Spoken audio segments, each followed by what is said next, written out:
O Senhor esteja convosco.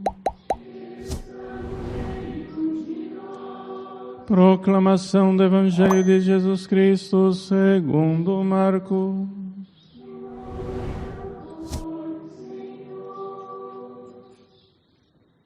Naquele tempo, Jesus voltou para casa com seus discípulos e de novo se reuniu tanta gente que ele nem sequer podia comer. Quando souberam disso, os parentes de Jesus saíram para agarrá-lo, porque diziam que ele estava fora de si. Os mestres da lei, que tinham vindo de Jerusalém, diziam que ele estava possuído por Belzebu e que pelo príncipe dos demônios ele expulsava os demônios. Então Jesus os chamou e falou-lhes em parábolas. Como é que Satanás pode expulsar Satanás? Se um reino se divide contra si mesmo, ele não poderá manter-se. Se uma família se divide contra si mesma, ela não poderá manter-se. Ora, se Satanás se levanta contra si mesmo e se divide, não poderá sobreviver, mas será destruído. Ninguém pode entrar na casa de um homem forte para roubar os seus bens sem antes o amarrar. Só depois poderá saquear sua casa. Em verdade vos digo, tudo será perdoado aos homens, tanto os pecados como qualquer blasfêmia que tenham dito. Mas quem blasfemar contra o Espírito Santo nunca será perdoado, mas será culpado de um pecado eterno. Jesus falou isso porque diziam, ele está possuído por um espírito mau.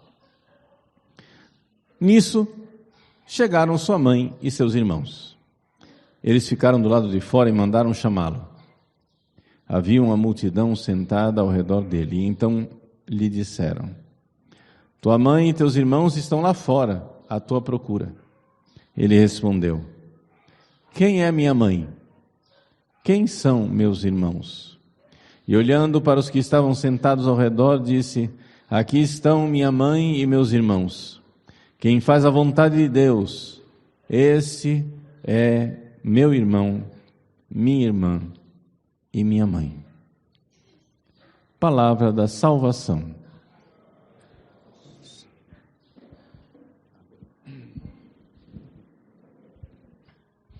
Meus queridos irmãos e irmãs, o Evangelho de hoje, que fala das acusações contra Jesus, que ele opera através de Satanás, do diabo, é também um evangelho que nos leva a meditar sobre a família.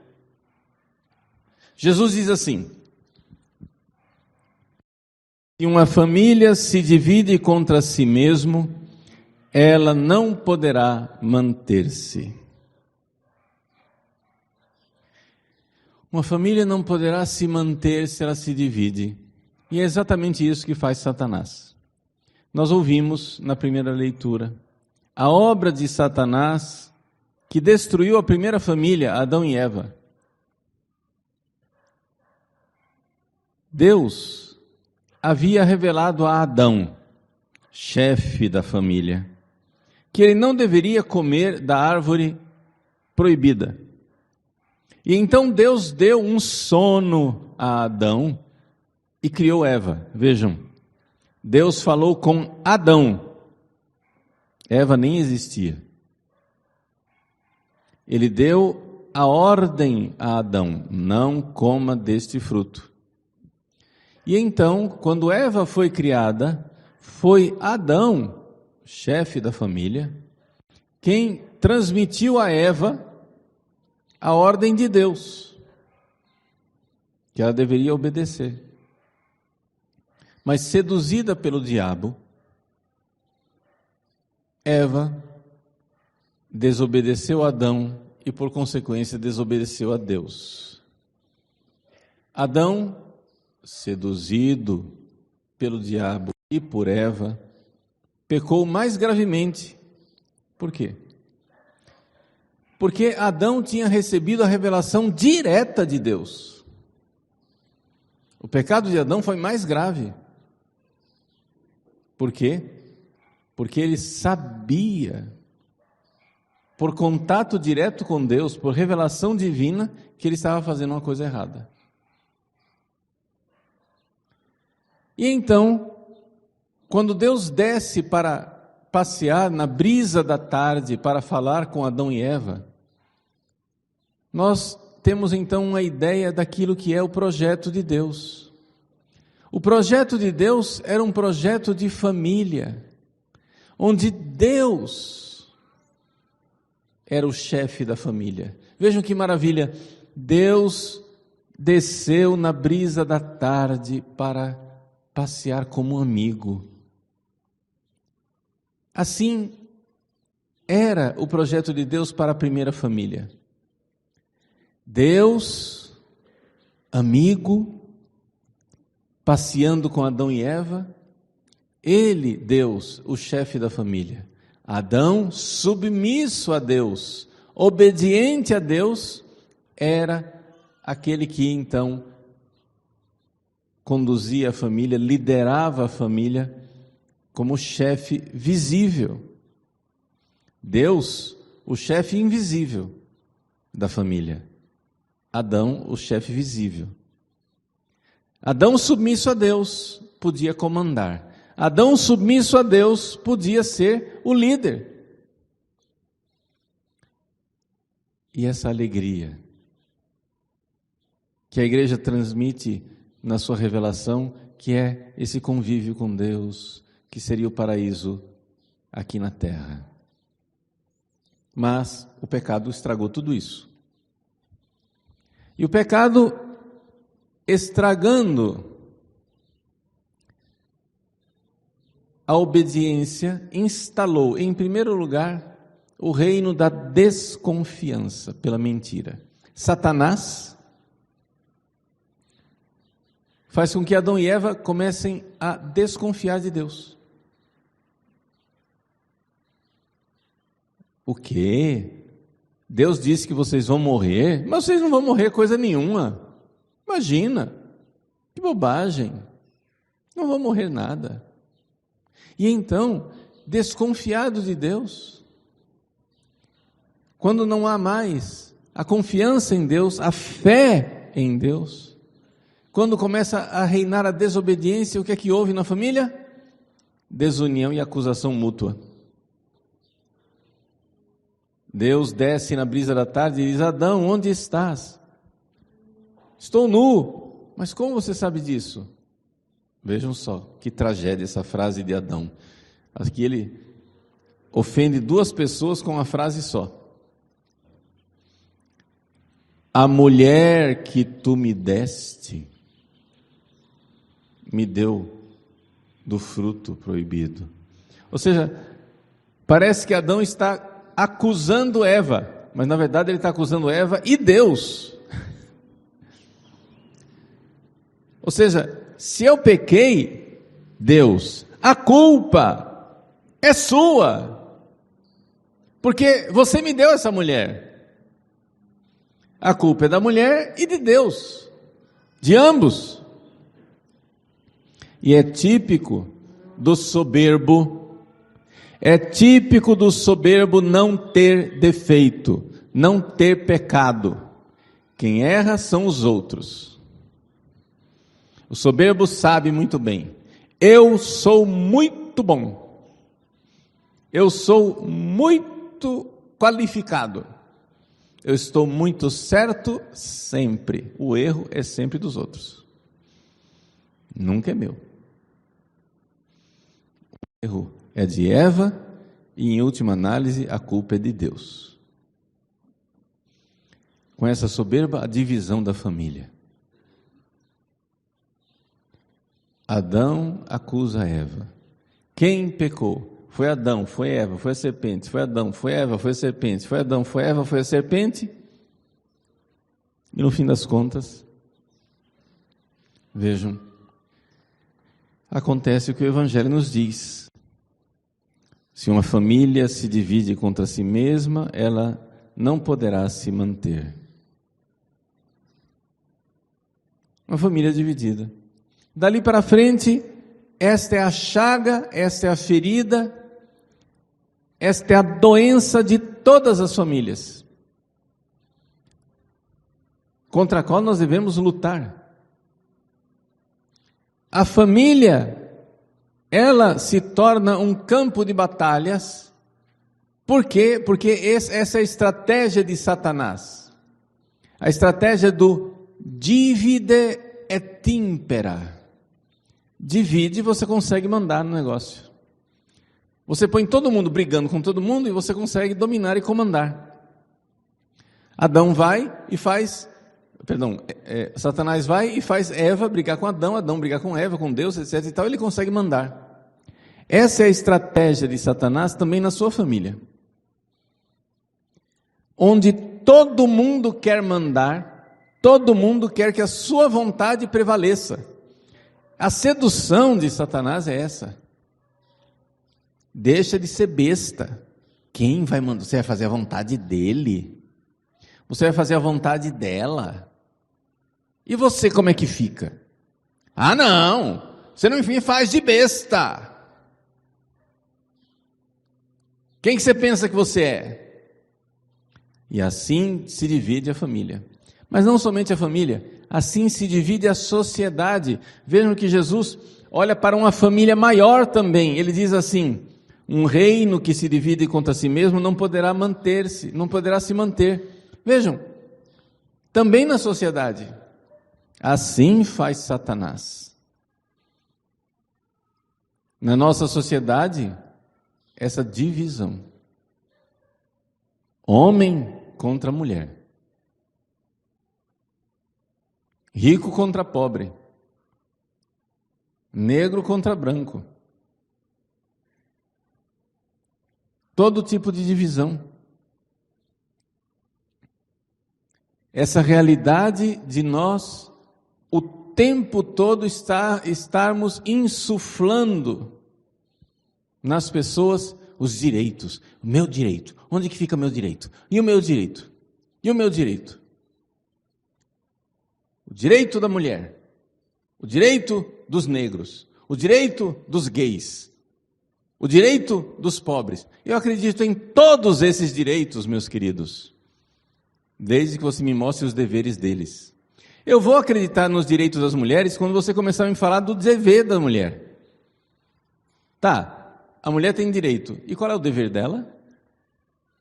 O dever para com a sociedade, porque senão nós temos só crianças. Nós estamos instigando crianças mimadas. Uma mulher que só tem direitos e não tem deveres para com a sociedade, o que é isso? É a infantilização da mulher. A dignidade da mulher está no fato de que ela tem deveres. Por quê? Porque é isso que faz com que ela seja preciosa, ela seja um dom para a família, para a sociedade. Eu acredito nos direitos dos negros, quando você me falar dos deveres dos negros.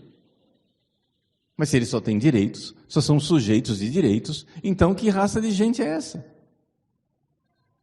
É evidente que existem os direitos dos negros. Ninguém está duvidando disso. Mas é também evidente que existe o dever dos negros.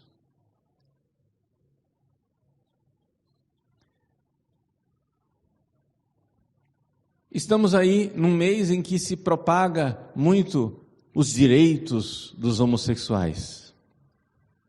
Não vou entrar no mérito da questão das tendências homossexuais, mas eu quero somente dizer uma coisa com relação ao homossexual na sociedade. Quando que esta raça de gente vai se reunir para falar dos deveres deles?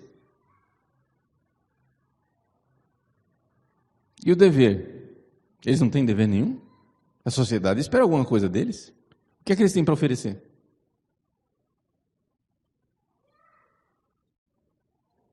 Ofereçam alguma coisa, se organizem. Assim como vocês se organizam para os direitos, se organizem para dizer, olha aqui, é isso que nós queremos oferecer para o mundo, é o nosso dever. Vejam como o diabo faz.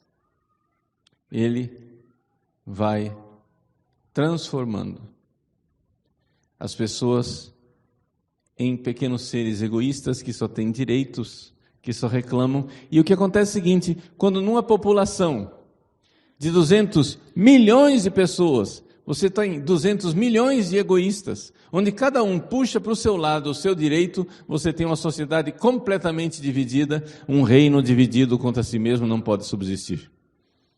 Isso vale para a família, isso vale para o país. Qual é a solução? Primeira coisa, concórdia. Não é possível uma família se instaurar sem concórdia. O que é isso? Ter o coração no mesmo lugar. Existe esse negócio aí que o pessoal chama de namoro. Eu estou começando a ter uma certa antipatia pela palavra namoro. E estou evitando usar a palavra namoro. Vamos lá. Jovem, rapaz e moça, você que ainda não casou. O que é namoro? É o seguinte: você, rapaz, está visitando. Põe essa palavra que você entende melhor. Você está visitando uma moça na família dela, na frente dos pais, perto dos outros, não em lugares secretos, não em lugares escondidos. Você está visitando uma moça para conhecê-la, para ver se existe concórdia, para criar concórdia. O que é isso? Se você quer que o seu casamento vá para frente, tem que haver concórdia. Concórdia é o seguinte: amar as mesmas coisas. Você ama Jesus, será que a outra pessoa também ama? Você ama Nossa Senhora, será que a outra pessoa também ama? Você ama filhos numerosos, será que a pessoa também ama? Como é que você quer educar os seus filhos? Você ama o mesmo tipo de educação que a outra pessoa que vai casar com você? Você tem os mesmos valores? O coração está no mesmo lugar? Se o coração está no mesmo lugar, esse casamento tem futuro. O que é que as pessoas ficam preocupadas antes de se casar? Se tem química entre nós. Se eu gosto dela, se ela gosta de mim. Gente, isso daí não precisa de muita arte. Não precisa de muita engenharia para um homem gostar de uma mulher e uma mulher gostar de um homem. É tão fácil surgir esse afeto mútuo, é tão fácil quanto é fácil que ele evapore e desapareça. Casais de pombinhos apaixonados, isso tem cura. Qual é a cura da paixão? Chama-se casamento. É só casar que a paixão vai embora, na hora. Some, evapora, desaparece. Mas o que fica? A concórdia. Amar as mesmas coisas. O casal que ama os mesmos filhos. O casal que ama a Deus. O casal que ama o céu, que quer ir para o céu. O casal que ama o bem da sua família, o bem da sociedade. Quando querem as mesmas coisas e têm os mesmos projetos, o coração no mesmo lugar. Mas aí vem o problema. Eu tenho uma vontade, você tem outra vontade. Como é que a gente vai ter concórdia? Quem vai ceder? Não. Vai ser o que eu quero? Não. É o que você quer? Não. É o que eu quero, o que você quer. O que eu quero? Outro. O que é que você vai querer? Jesus então nos dá a solução no Evangelho de hoje. Quem é minha mãe? Quem são os meus irmãos? Aqui estão minha mãe e meus irmãos, quem faz a vontade de Deus. Vejam, a família deve estar fundada na vontade de Deus. Qual é o pai de família mais respeitado, com mais autoridade na sua família? É o pai de família obediente e fiel a Deus. É esta a forma de você adquirir autoridade. Um pai de família que só faz a sua vontade, seus caprichos, suas veleidades. Um pai de família que é arbitrário, só quer fazer, seja feita a minha vontade, assim na terra como no céu. Esse pai de família não é respeitado. E digo mais, não é nem sequer respeitável. Não merece respeito uma pessoa caprichosa, que muda de opinião como o vento, e que toda hora quer uma coisa conforme o seu arbítrio, o seu egoísmo. Essa pessoa vai minando sua própria autoridade. Um pai de família que não tem coerência com aquilo que é a vontade de Deus. Mas você quer ser respeitado? Faça aquilo que é a vontade de Deus.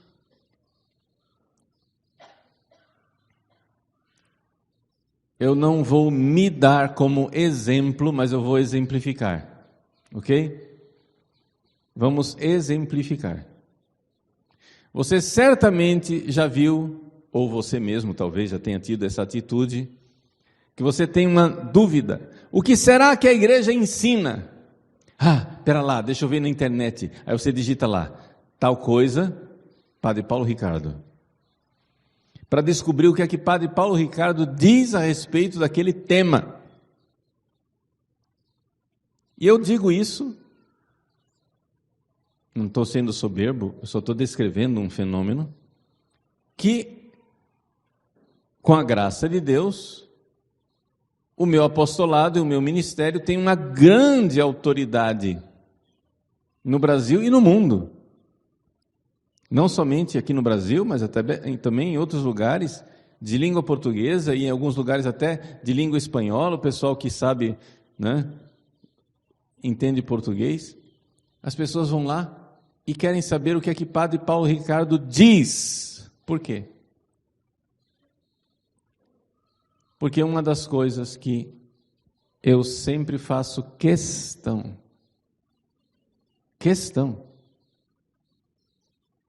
é dizer e ensinar o que a igreja diz e ensina. Ponto. Quando eu, no meu site, digo uma coisa que é minha opinião, eu sempre advirto, cuidado, isso é minha opinião.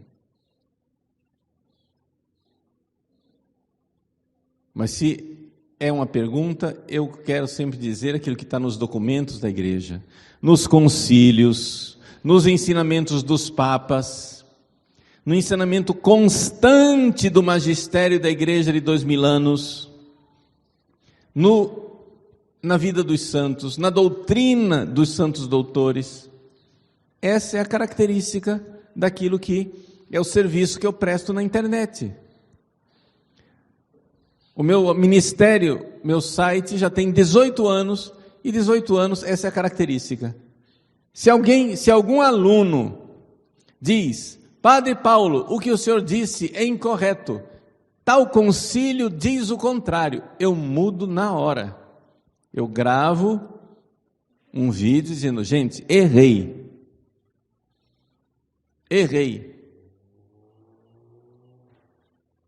Por quê?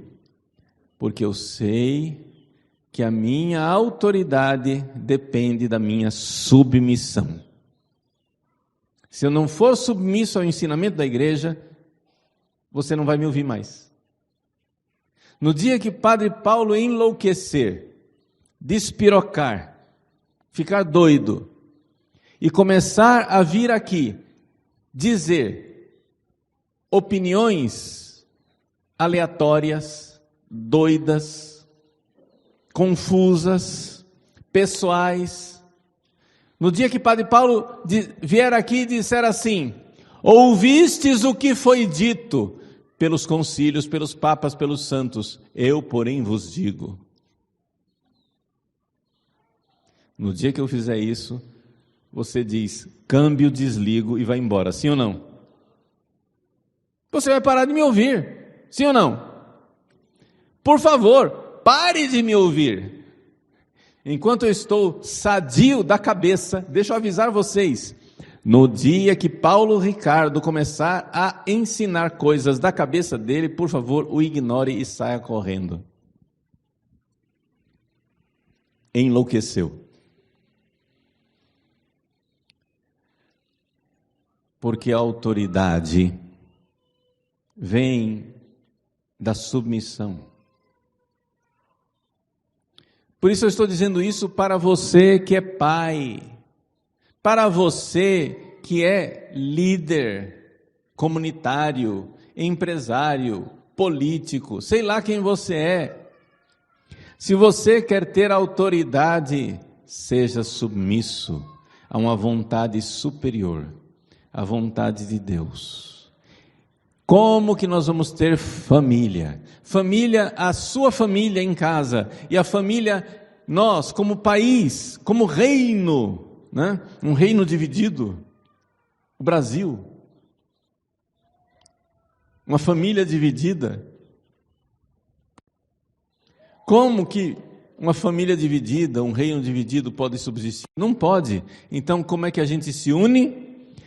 Quem faz a vontade de Deus, ou seja, nós precisamos, para unir o nosso país, para unir a nossa família, evangelizar as pessoas, educar as pessoas na fé, no Evangelho, e que as pessoas saibam verdadeiramente aquilo que é o ensinamento e a vontade de Deus. Assim como Adão recebeu de Deus a revelação e disse para Eva: Eva, Deus falou que esse negócio aqui não pode comer. Você obedece. Aí vem a serpente. Imagina, você vai morrer coisa nenhuma. Bobagem.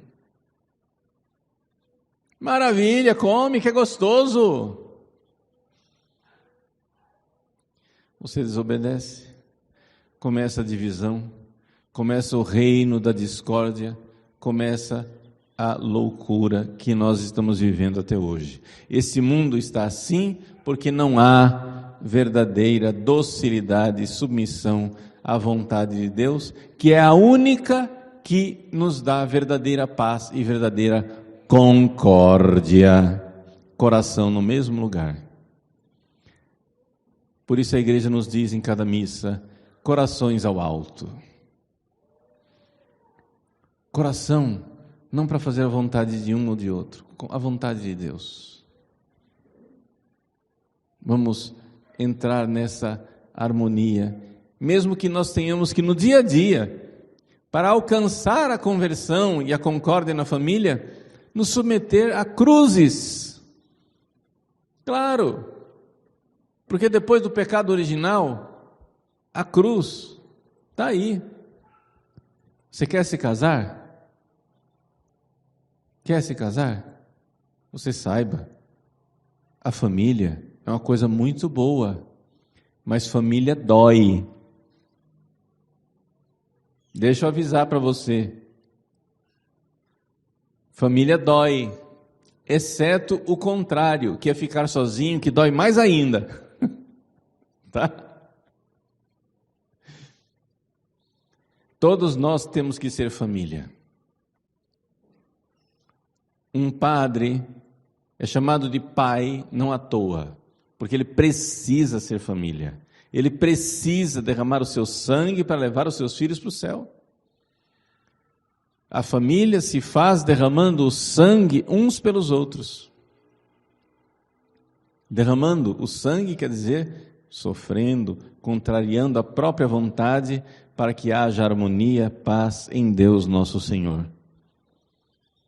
Somente assim nós nos livraremos dessa miséria do egoísmo, do pecado e da divisão. Somente assim Beelzebul será exorcizado. Quando o Espírito Santo, derramado em nossos corações, mudar nossos corações para fazer amorosamente a vontade de Deus. É a graça, é o milagre da graça. Aquilo que parece impossível para nós, para a graça é possível. Creia, o Espírito Santo quer mudar seu coração. O Espírito Santo quer entrar na sua família. O Espírito Santo quer mudar o coração de tantas pessoas. Rezemos, trabalhemos, evangelizemos para que a graça do Espírito Santo alcance tantos corações distantes do coração de Cristo, do coração de Maria. Esses dias, sexta e sábado, anteontem e ontem, celebramos o Sagrado Coração de Jesus, o Imaculado Coração de Maria. Corações onde o Espírito Santo reina. Concórdia.